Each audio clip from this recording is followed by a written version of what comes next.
Welcome to the Mystery Channel, where the veil is thin and the echoes of ancient knowledge speak through myth, magic, and the turning of the cards. Let's kick things off so we will find out our route, isn't it? So, Maria, welcome to our show. Glad to have you. Thank you for having me. Yeah. So, what are you up to nowadays? I saw that you published a book, and you tell us more about that.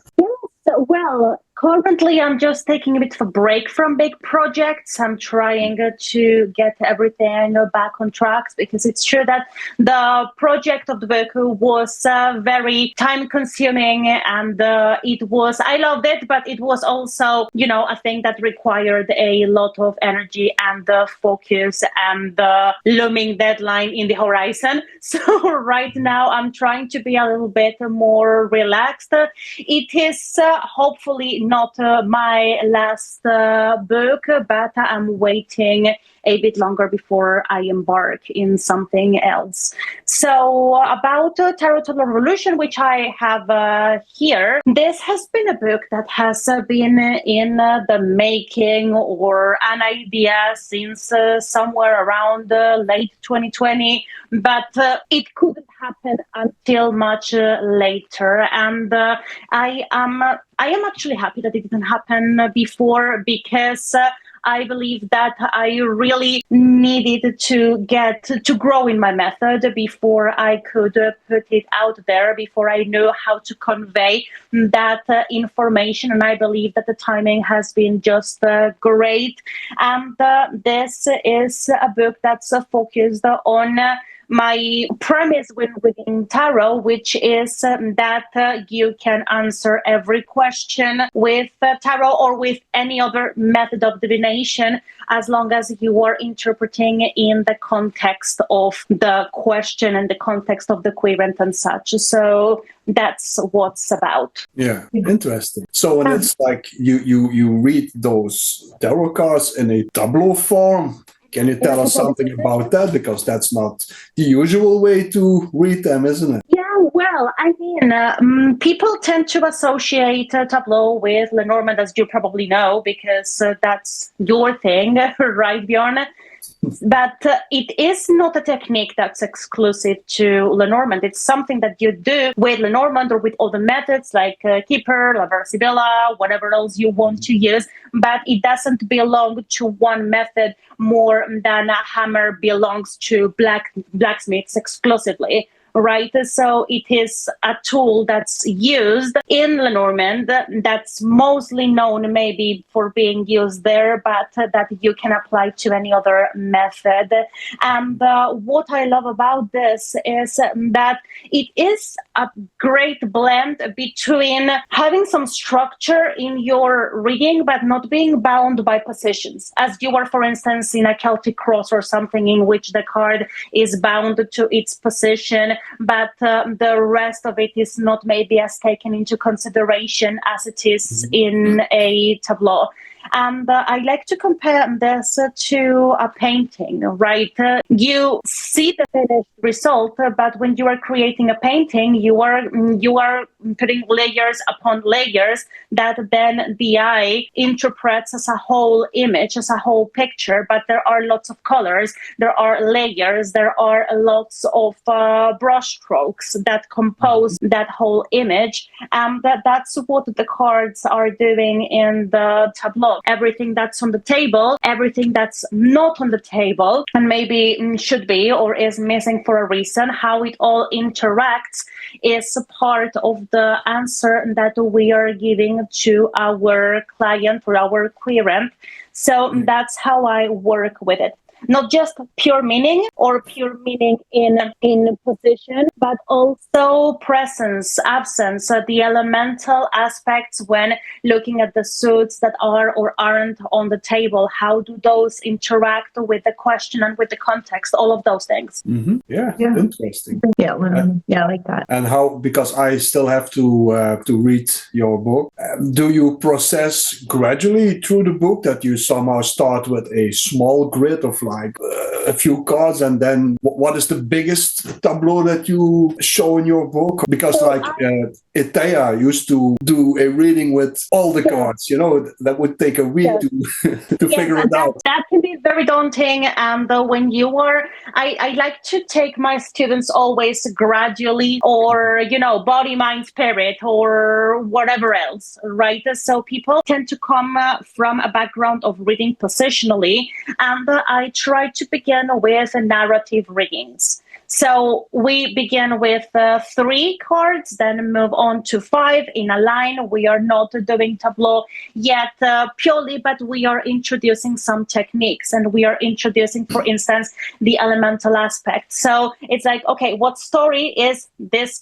There are these 3 cards telling you about the question, but also not just the meaning of the cards narratively or intertwined, also what elements are present. And if you have 3 cards on the table, there's always going to be at least 1 missing element, because you would need 4 cards, not 2, right? But how is that contributing to the reading? For instance, if you are, just to give an example, if you are reading about someone getting a promotion, let's say, right, at work, and you see that maybe pentacles are missing, so you don't have an earth element in there, so you don't have anything that's securing that promotion, actually. So in that case, the absence is telling you something about the reading, aside from what you are being told by what the cards mean. So I begin with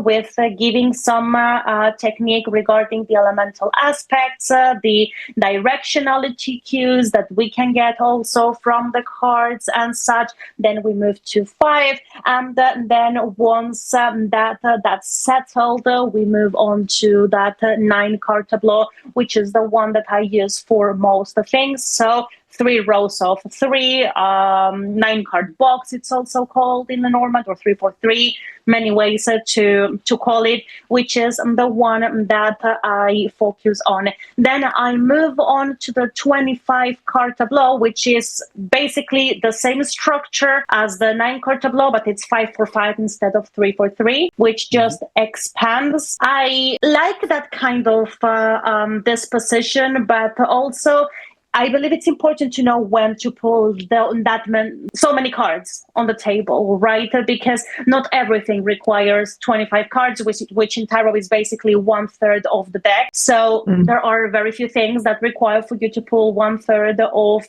the deck. And I would say by number, the 5-4-5 is probably the largest, but then I do the major arcana tableau in 2 different ways. So one with all of the major arcana, in which I would be reading houses, basically as you would with Lenormand Grand Tableau, but just with the major arcana, 3 rows of 7, 1 at the end, and you would be reading the houses. Or you can keep the houses of the major arcana, but use a full deck to do the same kind of spread. So 2 different techniques. That's when it comes to bigger spreads, that's where I get to. Yeah, interesting.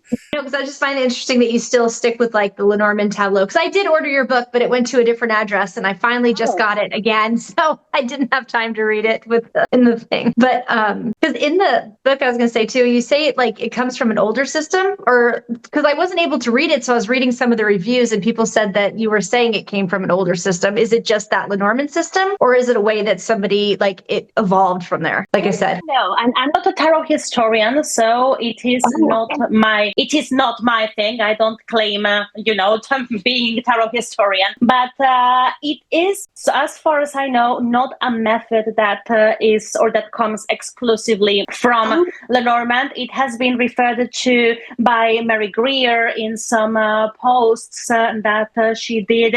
There is a book by Caitlin Matthews called Untold old tarot that focuses a lot.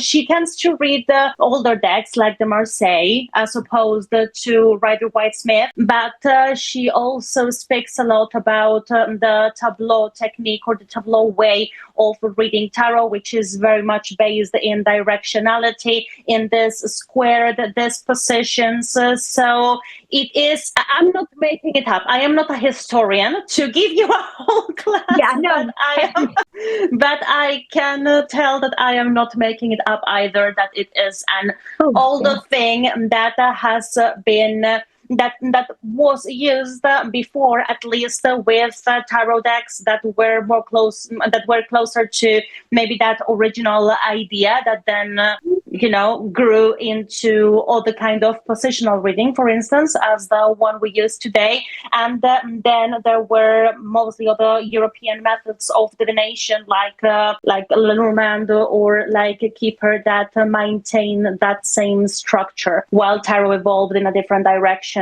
Okay, that's fascinating. Yeah, I like that. And I've been trying to read more on it. Just don't know. So let's assume that we did not know each other. You're like in Spain, Morgan is like in America, I'm here like in Belgium, and we had no contact with whoever, and we all get a pack of tarot cards, In the end, we would somehow invent a way to work with that, and that's also limited what you can do with it. Somewhere, somehow, there will be someone coming up with an idea, and that's something with history. If it's not in a book or it's not proven, then it's not true. But absence of evidence is not evidence of absence. And is this, Maria, is this then for one particular deck of tarot? Because you say about directions and all that, so... I mean, I did this book, or I wrote this book to use the tableau method of divination with tarot. But one of the things that I say is you can translate most of this technique and use it with other methods too. But there are decks or there are systems that are going to offer you directional cues. There are others that don't. For instance, if we go to Tarot de Marseille, Tarot de Marseille is going to give you a lot of directionality with the major arcana and with the court cards, but then the minors are all not illustrated. You have a pip deck. So that's a part of directionality that you are going to be sacrificing if you are using a Marseille deck.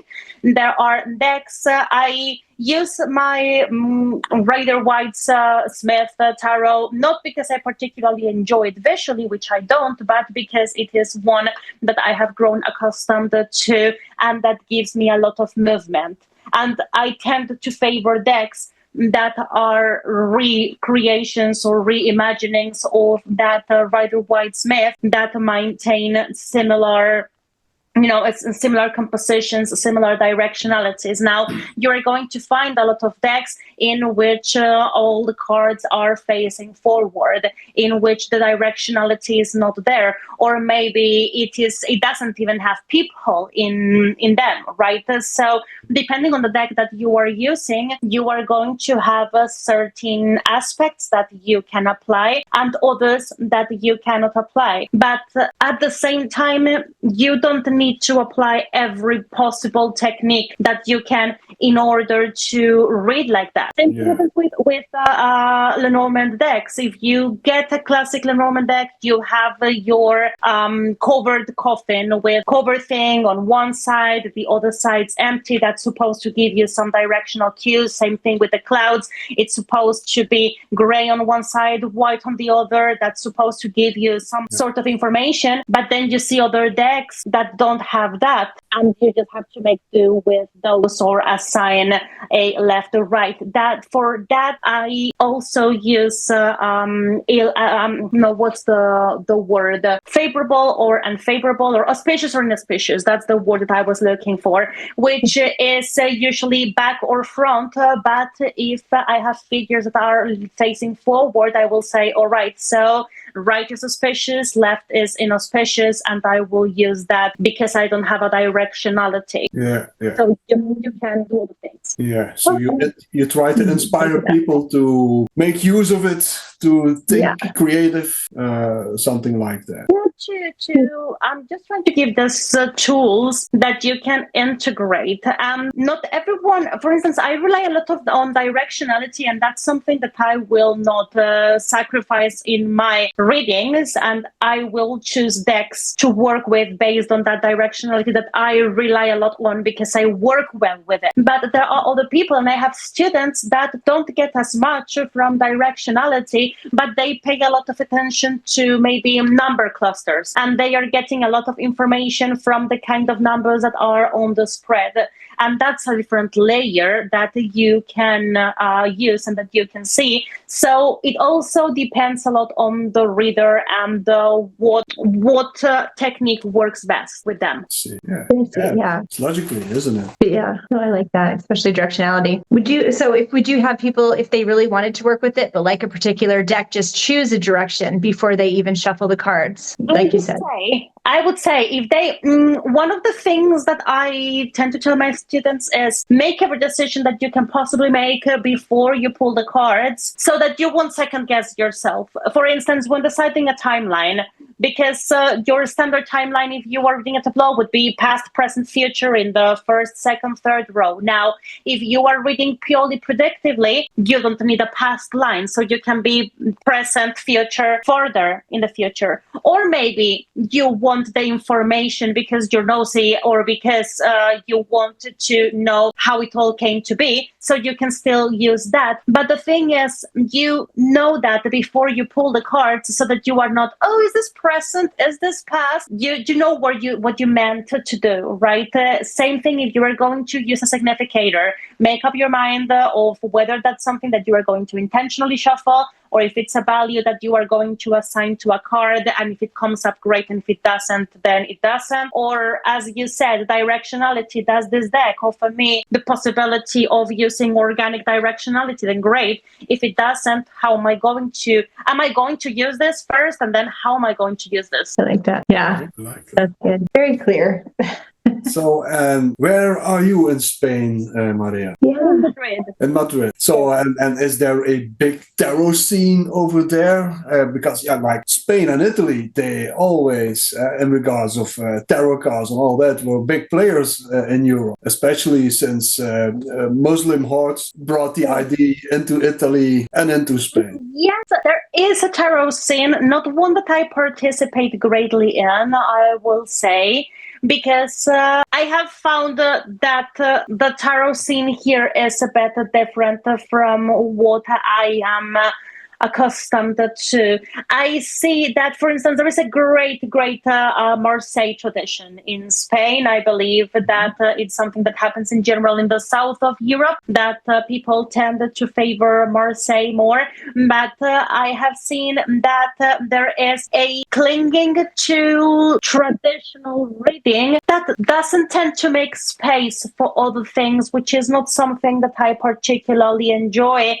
And I have found that the tarot scene here is very academic and very esoteric, which I have nothing against, but I am more of a practical person. I am like, okay, yes, that's great, but what do I actually do with that information when reading? I am not so much into scholarship for the sake of scholarship, but for the sake of practicality. And I have found that the tarot scene here tends to favor that kind of learning, which is not my preferred style. So it's one of the reasons why I don't mingle much. But yes, there is a great presence of tarot, and there are also lots of people who are very knowledgeable in it and who are imparting that knowledge, regardless of whether I decide that it is maybe not the kind of thing that I would rather do. But there is, and there are great, tarot minds here in Spain, I would say.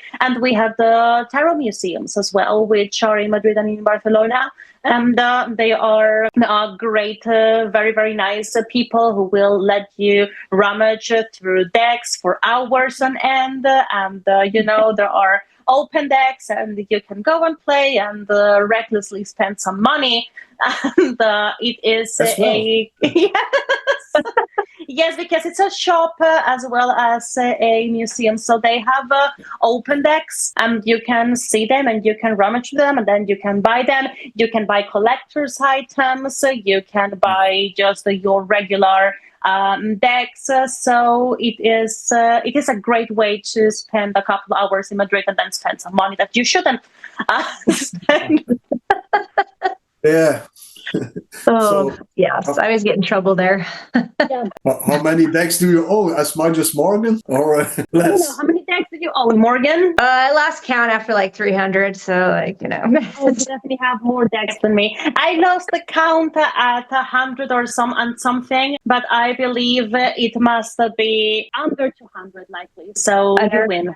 Yeah, not you win. But that's like so that's like tarot, Lenormand, Oracle, like. Yes, I mean decks in general. Oh yeah, decks like, and I keep Kickstarter. Like I'm sure you know, Kickstarter is like the place I have to stay away from. The thing is, I don't know if you use them, but the thing is that I just buy decks upon decks upon decks, and I always end up using the same sorry deck forever and ever until it falls apart. And then I buy a copy of the same deck until it falls apart. Lather, rinse, repeat. So, yeah. No. I keep all mine in canvas bags. So when I'm about to do a reading, I pick one, and it's usually the deck that was meant to be used. Oh, that's cute. I like that. That. I am a very comfort-oriented person. I want to be able to identify quickly what's on the table. Besides, I have the little hands of a toddler, so I just tend to favor mini decks. I have, this is my working deck, this Radiant White Spirit, which is the mini version, because I have tiny hands, and if I have to shuffle several times a day, I will just do it with a little deck. So this is all the excitement and exotism that makes it to my table. I love that deck. That's actually one of the first decks I ever got to read with, because they make it so easy, the Radiant Tarot, right? The Radiant Tarot is so much better than the just the original one, because they make it easier. I don't know what it's about, the difference, but something about it makes it easier to read. This one very much. I find it easier on the eye. I don't particularly enjoy the aesthetic of Rider Waite Smith, and it took me a while to get used to it, but also as a teacher, it is a deck that most people at least know exists, right? So I see it as a good standard for teaching, so that baseline, something that everyone can acquire, something that everyone knows, and that you can get started with. And then you can begin with the whimsical, but so that everyone's on the same page. I just got used to this one. Or variants that are a bit easier on the eye, like the Radiant White Spirit. Mm-hmm. I know there's too many out there. So during the day, Maria, are you always seeing clients? So I saw you passing by on social media. I saw you teaching in a classroom. Then I see this. How does your day map out in general? Do you see a lot of clients, national, international? How do you do that? So most of my clients are international, and my main format for working is video recorded, because it is what I have found easier to do readings for people that are not necessarily in the same time zone, because it is not always easy to have a slot available with someone that has 10 hours difference with you, right? So what I do mostly is this video recorded format, in which I get the benefits of speaking as I see or as I read, so it doesn't go through the filter of writing it down. There is still that kind of interaction in a way that I can get the reading to my client. I also take clients one-on-one. I rarely take them in person, because here in Spain, at least, since I have focused most of my work, or I have done most of my work in English, I don't have a big Spanish clientele. I do it on occasion, but it is not where most of my clients come from. I teach courses, I do personal mentoring. So my day-to-day involves a lot of procrastination, actually. But aside from that, I do have clients daily. And on Monday, for instance, for the next 16 weeks, I am teaching a class on a Monday with my new cohort of tarot endorsed students with WDA. And I have other workshops. I have some one-on-one mentoring sessions. So that's what I do when I am not pretending to work, but in reality I'm playing with some cats or something. Yeah. I love that. Yeah. The cat has to be there, yeah. Exactly. Cat magic. Yes. Crazy cat lady. Yeah. So- 5 of them. Yeah. But like, I don't know you that well, but I know you a bit from behind the scenes, from the WDA and all that. I will see.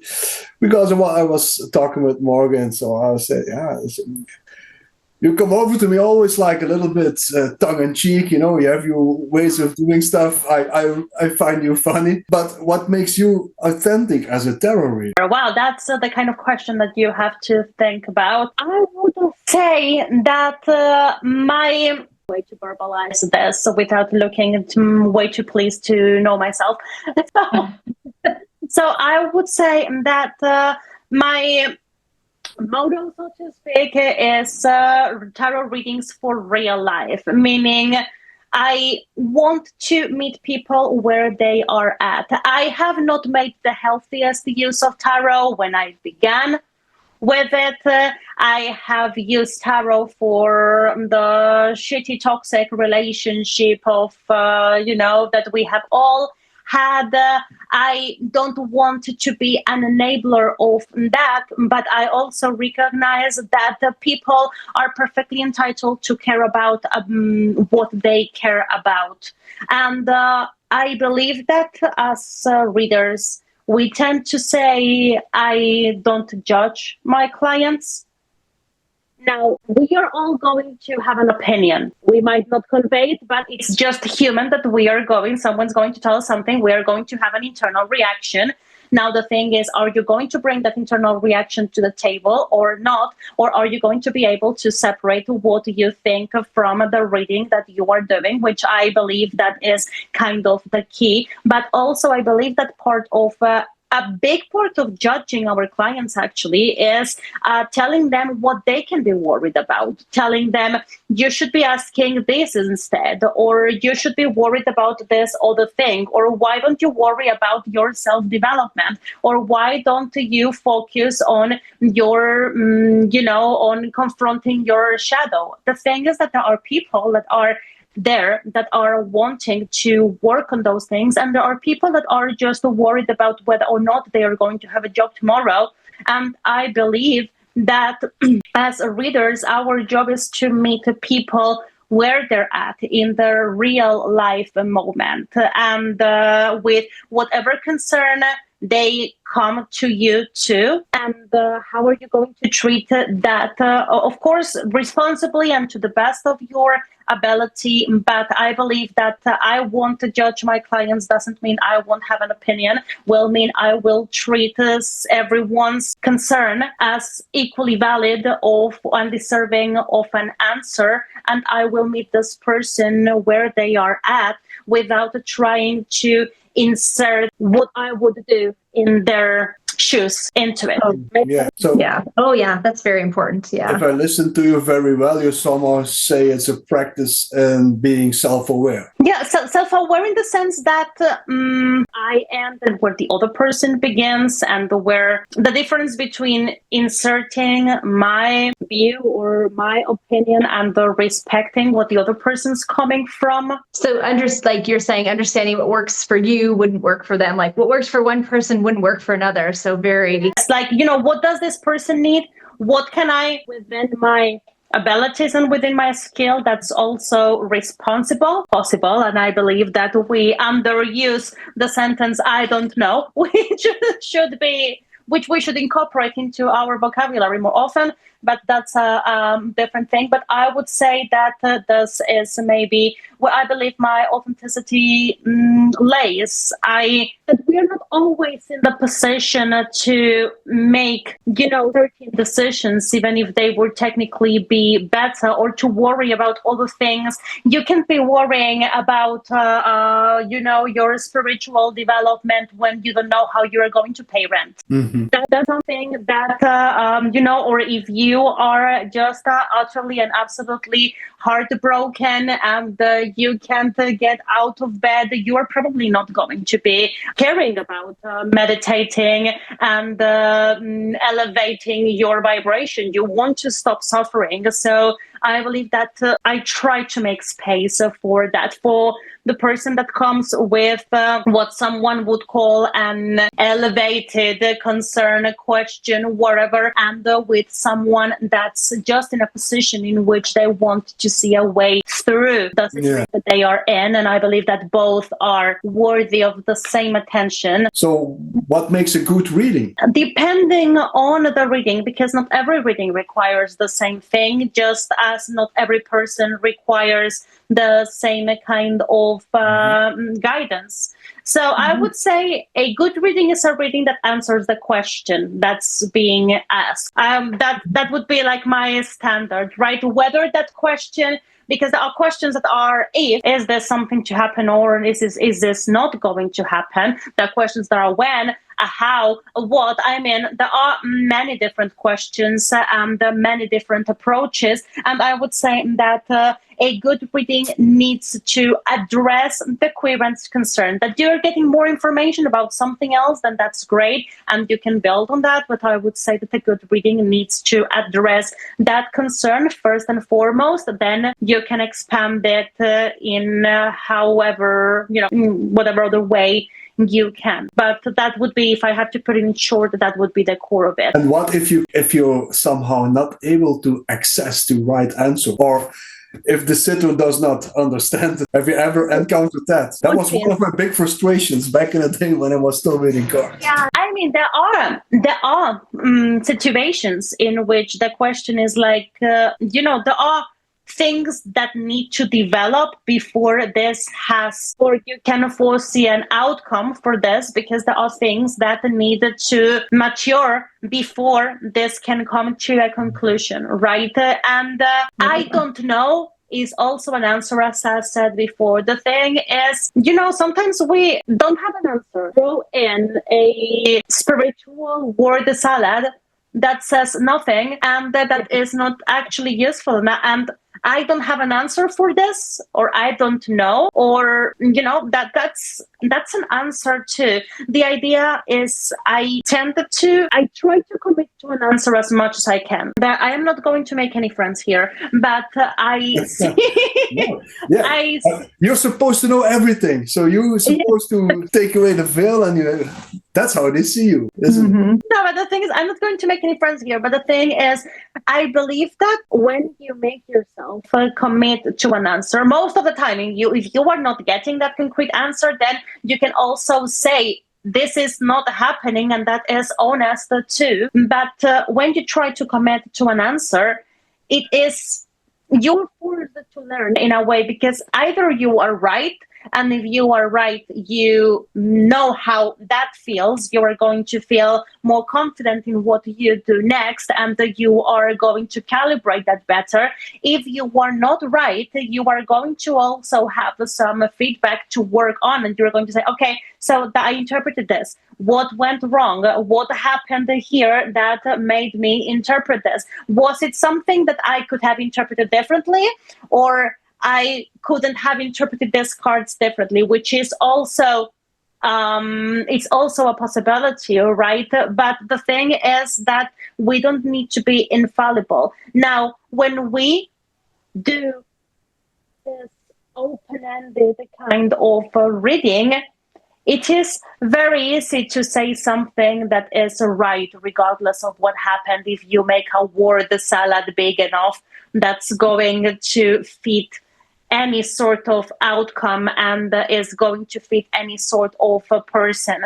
So I believe that precision comes from learning to commit to your answers and also being open to the fact that you are not always going to be right. But it's easier to be right when you are leaving it open because, I didn't say that. Yeah. Yeah, I get that. Yeah. maybe it's about, that's what if I look back after all these years of laying cards, so I quit for like 10 years, I would now say, for whatever that's worth, give them an experience. Yes. Are you not reading cards anymore, Bjorn? No. So now and then, once in a while for myself. But, I rather study, I rather talk about it, I rather, people don't understand it, but I never had really great spiritual experiences with reading cards for people, even though I did it for a long time. And I had a big clientele and all that, but I really, never really enjoyed it. While studying, talking about it, really gives me much more, I'm a freak, but it's not about me, it's about you here. We have to ask the questions. Your thing. It's your thing. You enjoy the theory part of it more. Yeah. I was going to say, he did do a podcast episode, if you wanted to listen to it, where he talked for I think it was like a 2-hour episode of your journey with cartomancy, one of our episodes. Yeah. Which one? It was, I'll send it to you. I'll email it to you, but it was like a 2-hour podcast episode of his journey with cartomancy and where he is now. Please. Yes, you give me something concrete to listen to, and I will listen to it, because otherwise, if it's on the list of things that I will never get to, then that will never get listened to. That. No. Yeah, I'll send it to you, because like you said, I want to hear about you, but that was all about him and his journey, and it's actually a really fascinating episode. So I'll send it to you. Yes, please. But let's now talk about interesting people like Maria. How did you start out back in the days? How did it begin? How did it go? I'm just saying. Yeah, with the cards and all that. How did you? We read a little bit in the website, but seems like your journey was a fascinating one. Well, I would say fascinating. It began as most poor life decisions when I was a teenager. And I was just 14 when I got my first deck. I got it because